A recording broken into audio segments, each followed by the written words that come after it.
Muy buenos días, alumnos del noveno grado. Hoy vamos a tocar un tema histórico con relación a historia del Paraguay. Básicamente vamos a tratar de dividir los periodos históricos luego de la Guerra de la Triple Alianza y establecer las hegemonías. Durante la primera hegemonía, luego de la Guerra de la Triple Alianza, ya lo hemos estudiado en el octavo grado, pero vamos a refrescar un poco la memoria para empezar a dar el contenido real de nuestra disciplina para este año. Luego de la Guerra de la Triple Alianza, en el año 1870, se había conformado un poco antes que terminara la guerra el triunvirato por Carlos Loizaga, Díaz de Bedoya y Cirilo Antonio Rivarola. Se hizo la Constitución de 1870. Se había elegido a Facundo Machaín como presidente de la República, pero no tenía el apoyo de los brasileros. Hay que entender la coyuntura posguerra, donde tanto Brasil y Argentina tenían muchas influencias en los gobiernos paraguayos. Facundo Machaín es destituido y asume Cirilo Antonio Rivarola. Luego van a ir llegando otros presidentes. Cirilo Antonio Rivarola no termina su periodo presidencial. Higinio Uriarte, Juan Bautista Gil, que termina siendo asesinado. Un montón de presidentes que empezaron a llegar como consecuencia de la Constitución de 1870. Eso nosotros ya vimos el año pasado. También vimos la primera hegemonía colorada, si es que bien aún no habían sido creados los partidos políticos. Las tendencias, tanto liberales como republicanas, ya eran bastante claras. En el año 1878, podemos decir entonces aquí la primera hegemonía liberal que va desde el año 1870 hasta el año 1878. Esto fue objeto de estudio en el octavo grado. La primera hegemonía republicana también lo vimos en el octavo grado, que va desde 1878 hasta 1904. En el año 1878 asume la presidencia el doctor Cándido Barreiro, que era un joven que había sido becado durante el gobierno de don Carlos Antonio López a Francia y posteriormente vuelve ya para ser presidente de la República. Tenía esa tendencia lopista, por ende podemos encuadrarlo dentro de la hegemonía colorada. Su vicepresidente era Bernardino Caballero, un héroe de guerra durante la Triple Alianza, seguidor de Francisco Solano López, que por más que haya tratado de ocultar ese relacionamiento, porque Bernardino Caballero fue preso, llevado al Brasil, lo convirtió ahí a la masonería, luego vuelve al escenario político paraguayo ya bajo las influencias del gobierno brasilero. Pero podemos notar ya una tendencia, vamos a decir, republicana, por eso la llamamos la primera hegemonía republicana, de 1878 hasta 1904. No terminó su periodo de 4 años el doctor Cándido Barreiro. Él fallece en 1880, asume entonces el vicepresidente Bernardino Caballero, que termina el periodo presidencial hasta el año 1880 y luego es reelecto nuevamente para un nuevo periodo presidencial. A Bernardino Caballero lo reemplaza el general Patricio Escobar, que durante su gobierno se había creado la Universidad Nacional, los partidos políticos, el Partido Liberal, el Partido Colorado. Entonces todo eso nosotros habíamos visto en el octavo grado, pero sirve como una pequeña introducción a nuestro contenido real, para refrescar la memoria. La segunda hegemonía liberal va desde el año 1904 hasta el año 1936, porque aquí ocurrió una revolución, la revolución del coronel Rafael Franco, y nuevamente vuelven al poder desde el 37 hasta 1940. Aquí sí ya es contenido de nuestra disciplina a partir de este año.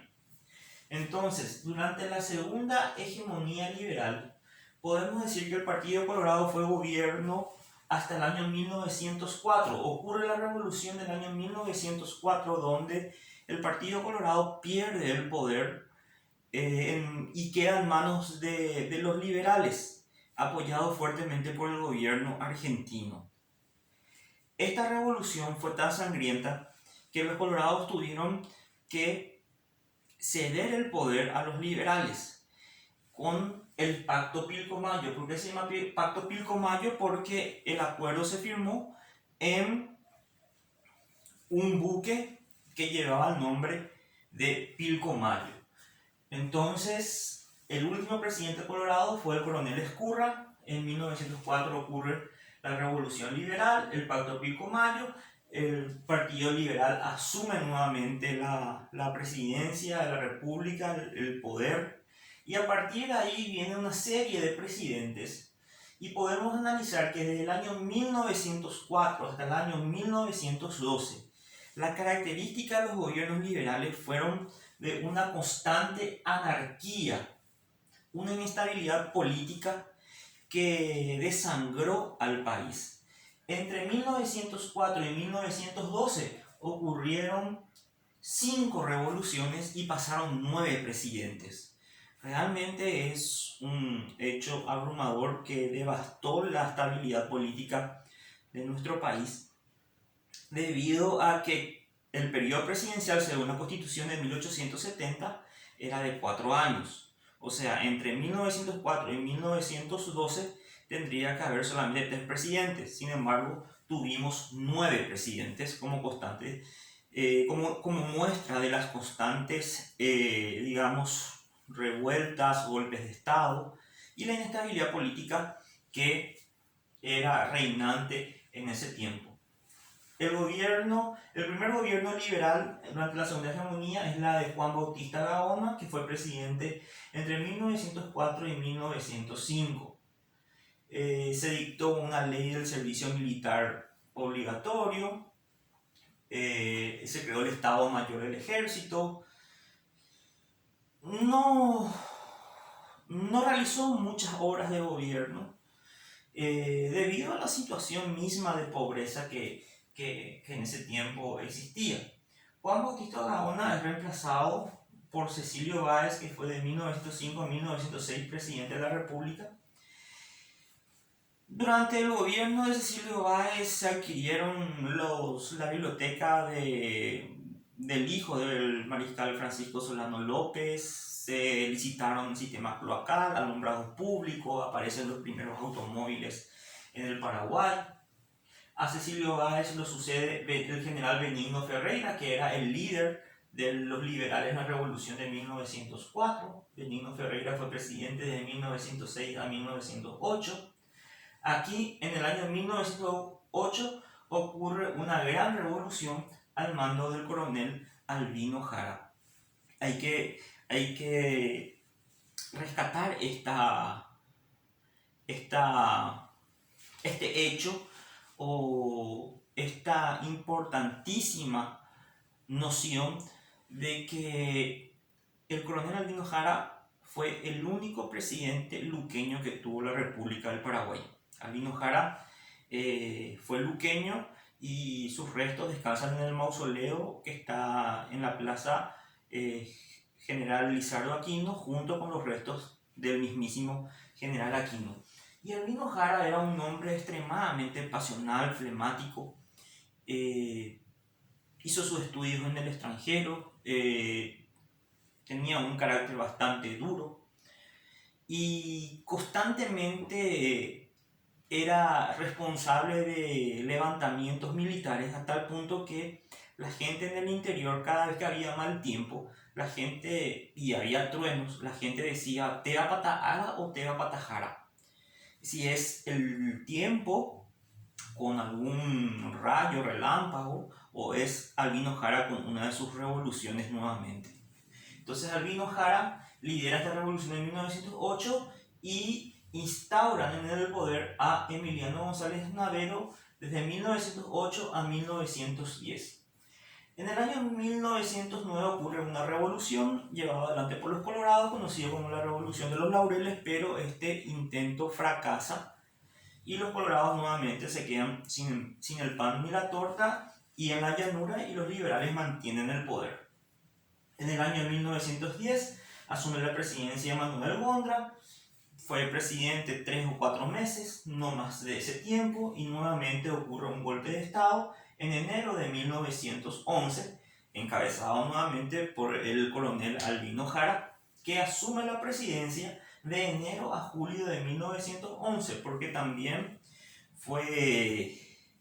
ocurrió otro golpe de Estado. Albino Jara es exiliado a la Argentina y asume la presidencia de Liberato Rojas de julio a noviembre de 1911, que también es derrocado por otro golpe de Estado, y así asume la presidencia Pedro Peña desde 1911 a 1912. Como vemos, una característica desde 1904 a 1912 era la constante inestabilidad política. Por eso este tiempo se lo conoce como la anarquía liberal. Reitero, 9 presidentes y 5 revoluciones en 8 años. ¿Por qué había tantas revoluciones? El Partido Liberal estaba dividido en 2 facciones, el grupo gondrista y el grupo cherista, el Sacompucú contra el Sacopucú. Entonces, este friccionamiento, esta rivalidad entre los liberales, hacían que los gobiernos constantemente sean inestables. Ocurrió lo mismo durante la segunda hegemonía republicana, donde los colorados estaban también divididos entre los caballeristas, seguidores de Bernardino Caballero, y los euquicistas, seguidores del general Eusquiza. Entonces, aquí también hubo esa división entre los colorados, y en los liberales ocurrió la división entre los gondristas contra los cheristas. Este enfrentamiento fue, digamos, responsable de gran parte de estas revoluciones y de estos golpes de Estado. Pero en el año 1912 aparece la figura del doctor Eduardo Scherer, que fue el primer liberal desde 1904 que termina su periodo presidencial de 4 años. Fue presidente de 1912 a 1916. Hubo un repunte económico bastante importante, hubo una pacificación política, fue un gobierno bastante progresista hasta ese entonces, debido fundamentalmente a un hecho histórico a nivel mundial, la Primera Guerra Mundial, que va desde 1914 a 1918. Durante este tiempo coincide la presidencia del doctor Eduardo Scherer, y como consecuencia de esa gran guerra, nunca antes vista en el mundo, Paraguay empieza a exportar muchos productos tanto a los Estados Unidos como a Europa para el abastecimiento de esa gran guerra. Productos alimenticios, algodón, tabaco, etcétera, que hizo que la economía repuntara nuevamente. Hasta aquí vamos a dejar esta clase, donde la guía de estudios que le voy a facilitar le servirá para realizar el trabajo respectivo. Que tengan todos una muy buena jornada y cuídense mucho. Hasta muy pronto.